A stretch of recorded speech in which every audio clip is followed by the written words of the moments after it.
मूळ माया मुक्ताई, धन्य धन्य धन्य धन्य निवृत्तीराया। त्र्यंबकेश्वर महाराष्ट्र के नासिक जिले में स्थित है। यहाँ से नज़दीकी railway station 39 kilometre Nashik road railway station है, जिससे ये पता चलता है कि यहाँ की रेलवे कनेक्टिविटी कुछ खास नहीं है। तो यहाँ आने के लिए आपको कैब या बस की सुविधा लेनी पड़ेगी। और लगाए बेड़े हैं, हर वक्त वो नेड़े नेड़े हैं। मेरे दिन बाबा ने फेरे हैं, मैं और क्या मांगू शंकर से।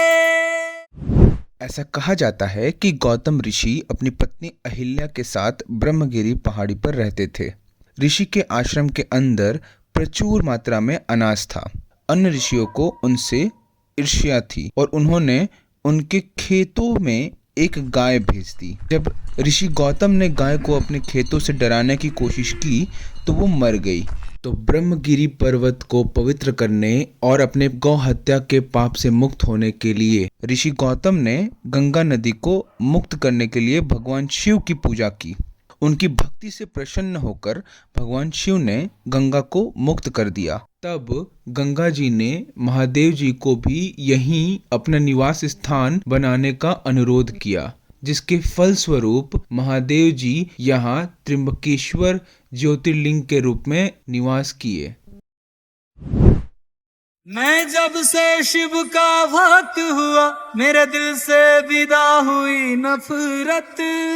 पशु पक्षियों से भी प्रेम हुआ, मासूम सी हो गई है फितरत।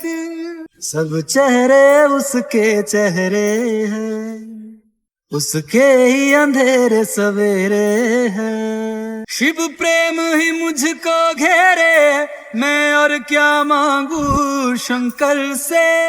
त्र्यंबकेश्वर क्षेत्र है। इस क्षेत्र में गौतम ऋषि यहाँ अपनी पत्नी अहिल्या जी के साथ यहाँ निवास करते थे। प्राचीन काल में वो खेती करते थे। उस खेती में एक दिन गाय चली गई। उन्होंने गाय को हकलने का प्रयास किया तो वो गाय वहाँ मर गई। उनको गोहत्या का पाप लगा। उन्होंने पाप निवारण करने के लिए त्र्यंबकेश्वर क्षेत्र में पीछे ब्रह्मगिरी पर्वत है, हाँ भगवान शिवजी की उन्होंने तपस्या की। हाँ भगवान शिवजी प्रकट हुए, उन्हें गोदावरी को आज्ञा की कि आप पृथ्वी के ऊपर प्रवाहित हो जाइए। गोदावरी मैया उनके जटे से बाहर आने के लिए तैयार नहीं थी।